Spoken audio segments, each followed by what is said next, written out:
दिल्ली में हर दिन लाखों लोग सपनों, पढ़ाई और रोजगार की तलाश में आते हैं। लेकिन इसी चमकती राजधानी के पीछे एक कड़वी सच्चाई भी छिपी है।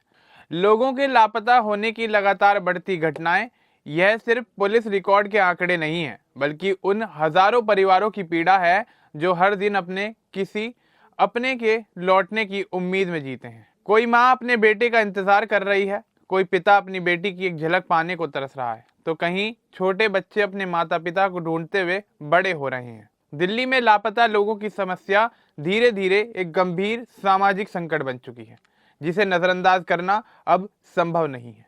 हाल की रिपोर्ट के मुताबिक जनवरी 2026 के पहले 15 दिनों में ही दिल्ली में 807 लोगों के लापता होने की शिकायतें दर्ज की गईं। इसका मतलब यह है कि हर दिन औसतन 54 लोग लापता हो रहे हैं। यह आंकड़ा अपने आप में डराने और चौंकाने वाला है, लेकिन जब इसे गहराई से देखा जाए तो स्थिति और भी चिंताजनक नजर आती है। इन 807 मामलों में से 509 महिलाएं और लड़कियां हैं, यानी करीब 63% मामले महिलाओं से जुड़े हुए हैं। वहीं 298 पुरुष भी लापता हुए हैं। यह साफ दिखाता है कि महिलाओं की सुरक्षा राजधानी में अभी भी एक बड़ी चुनौती बनी हुई है। बच्चों के लापता होने के आंकड़े तो और भी ज्यादा चिंता बढ़ाने वाले हैं। कुल 191 नाबालिग बच्चों के गायब होने की शिकायतें दर्ज हुई हैं, जिनमें 146 लड़कियां शामिल हैं। इसका मतलब यह है कि रोजाना करीब 13 बच्चे लापता हो रहे हैं। अब सोचने वाली बात यह है कि इतने बड़े शहर में जहां सुरक्षा के तमाम दावे किए जाते हैं, वहां बच्चों का इस तरह गायब हो जाना समाज और सिस्टम दोनों के लिए एक बड़ा सवाल खड़ा करता है। बच्चे देश का भविष्य होते हैं, लेकिन उनका इस तरह असुरक्षित होना पूरे समाज की विफलता को दर्शाता है। दिल्ली पुलिस ने इन मामलों में अब तक 235 लोगों को ढूंढ लिया है, लेकिन 572 लोग अभी भी लापता हैं।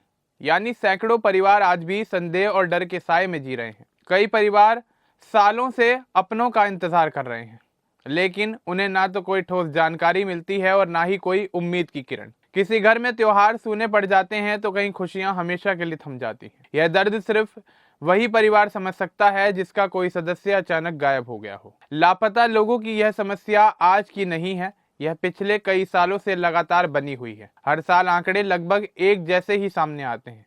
साल 2025 में दिल्ली में 24,508 लोग लापता हुए थे, जिनमें से 14,870 से ज्यादा महिलाएं थी, यानी करीब 61% मामले महिलाओं के थे। 2024 में 24,893 और 2023 में 24,481 लोगों के लापता होने के मामले दर्ज हुए। इन आंकड़ों से यह साफ है कि हर साल हजारों लोग दिल्ली में गायब हो रहे हैं और हालात में कोई सुधार नजर नहीं आता है। अगर पिछले 10 सालों यानी 2015 से 2025 तक की बात कर लें तो दिल्ली में करीब 2,51,000 लोग लापता हुए हैं।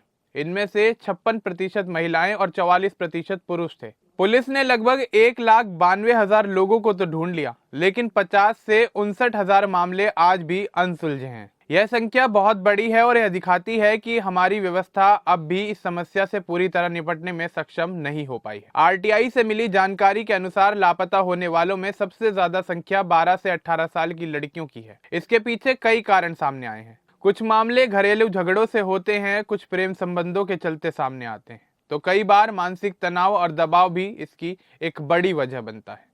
लेकिन कुछ मामले बेहद गंभीर होते हैं, जिनमें मानव तस्करी, जबरन शादी और यौन शोषण जैसी आशंकाएं शामिल होती हैं। ऐसे मामलों में पीड़ितों का मिलना और भी मुश्किल हो जाता है। दिल्ली पुलिस ने लापता लोगों को ढूंढने के लिए ऑपरेशन मिलाप जैसी पहल भी शुरू कर दी है। इस अभियान के तहत कई बच्चों और बड़ों को उनके परिवारों से दोबारा मिलाया गया। यह एक सराहनीय कदम है, लेकिन सच यह भी है कि जितने लोग हर साल लापता होते हैं, उनमें से सभी को ढूंढ पाना अब भी संभव नहीं हो पा रहा है। यानी ट्रेसिंग रेट अभी भी संतोषजनक नहीं है। दिल्ली एक ऐसा शहर है जहां देश के हर कोने से लोग आते हैं। कई लोग नौकरी या भविष्य की तलाश में बिना किसी को बताए घर छोड़ देते हैं। कभी कभी मानसिक स्वास्थ्य से जुड़ी समस्याएं भी इसकी वजह बनती हैं।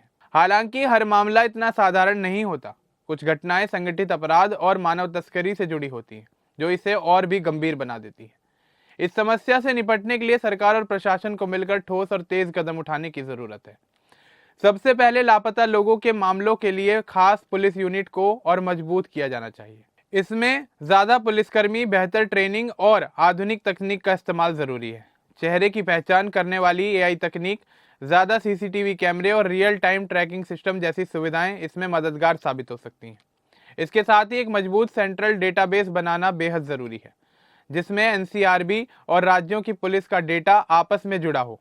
इससे अगर कोई व्यक्ति किसी दूसरे राज्य में मिलता है तो उसकी पहचान जल्दी हो सके। मिसिंग पर्सन्स पोर्टल को और भी ज्यादा आसान बनाया जाना चाहिए, ताकि आम लोग बिना किसी परेशानी के तुरंत शिकायत दर्ज कर सकें और केस की स्थिति को देख सकें। जागरूकता भी इस समस्या से लड़ने का एक अहम हथियार है। स्कूलों, कॉलेजों और सार्वजनिक जगहों पर महिलाओं और बच्चों की सुरक्षा को लेकर जागरूकता अभियान चलाए जाने चाहिए। मानव तस्करी रोकने के लिए बॉर्डर और चेक पोस्ट पर निगरानी बढ़ानी होगी और एनजीओज के साथ मिलकर काम करना होगा। कानून को सख्ती से लागू करना भी जरूरी है। आम लोगों की भूमिका भी इस मामले में बहुत महत्वपूर्ण है। परिवार के सदस्यों से रोज संपर्क में रहना, खासकर उन लोगों से जो अकेले रहते हैं या नए शहर में हैं, ये बेहद जरूरी है। मोबाइल में लोकेशन शेयरिंग ऐप्स का इस्तेमाल किया जा सकता है। महिलाओं और बच्चों को यह सिखाना जरूरी है कि वे अनजान लोगों से दूरी रखें और किसी भी संदिग्ध स्थिति में तुरंत पुलिस या हेल्पलाइन नंबर पर संपर्क करें। अगर व्यक्ति लापता हो जाए तो पहले 24 से 48 घंटे सबसे अहम होते हैं। जितनी जल्दी पुलिस में रिपोर्ट दर्ज होगी, उसे ढूंढने की संभावना उतनी ज्यादा होगी। देरी कई बार मामलों को और भी ज्यादा उलझा देती है। आखिर में यह समझना जरूरी है कि दिल्ली में लापता होने वाले लोग सिर्फ आंकड़े नहीं हैं, वे किसी के बेटे, बेटी, माँ या पिता हैं। यह समस्या हमारी सुरक्षा व्यवस्था, सामाजिक दबाव और बड़े शहरों की जटिलताओं को उजागर करती है। अगर सरकार, पुलिस और आम लोग मिलकर जिम्मेदारी बेहतर तरीके से निभाएं तो हालात और भी बेहतर हो सकते हैं। अभी के समय में दिल्ली के लोगों को पहले से ज्यादा सतर्क रहने की जरूरत है, क्योंकि यह समस्या खत्म नहीं हुई है, बल्कि लगातार बरकरार है और बढ़ती चली जा रही है। अब इस पूरे मामले को लेकर आपका क्या कुछ कहना है, हमें कमेंट बॉक्स में जरूर बताएं। बाकी इस तरह के और अपडेट्स के लिए हमारे चैनल को सब्सक्राइब करना न भूलें। धन्यवाद।